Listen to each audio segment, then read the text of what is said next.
بسم اللہ الرحمن الرحیم۔ السلام علیکم ورحمۃ اللہ وبرکاتہ۔ میں ہوں سید عاشق حسین اور آپ دیکھ رہے ہیں اسلامک نالج۔ آج کی اس ویڈیو میں بات کریں گے خواب میں باغ دیکھنا کیسا۔ تو اس کی مختلف صورتیں ہیں۔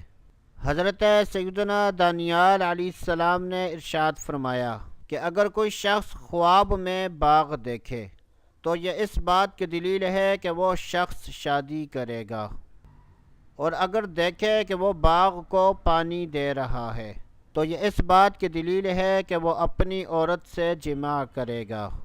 اگر کوئی شخص خواب میں دیکھے کہ وہ باغ میں پودے لگاتا ہے تو یہ اس بات کی دلیل ہے کہ اس کے ہاں صالح لڑکا پیدا ہوگا۔ اگر کوئی شخص اپنے باغ کو سبز اور آباد دیکھے تو یہ اس بات کی دلیل ہے کہ وہ شخص جنتی ہے۔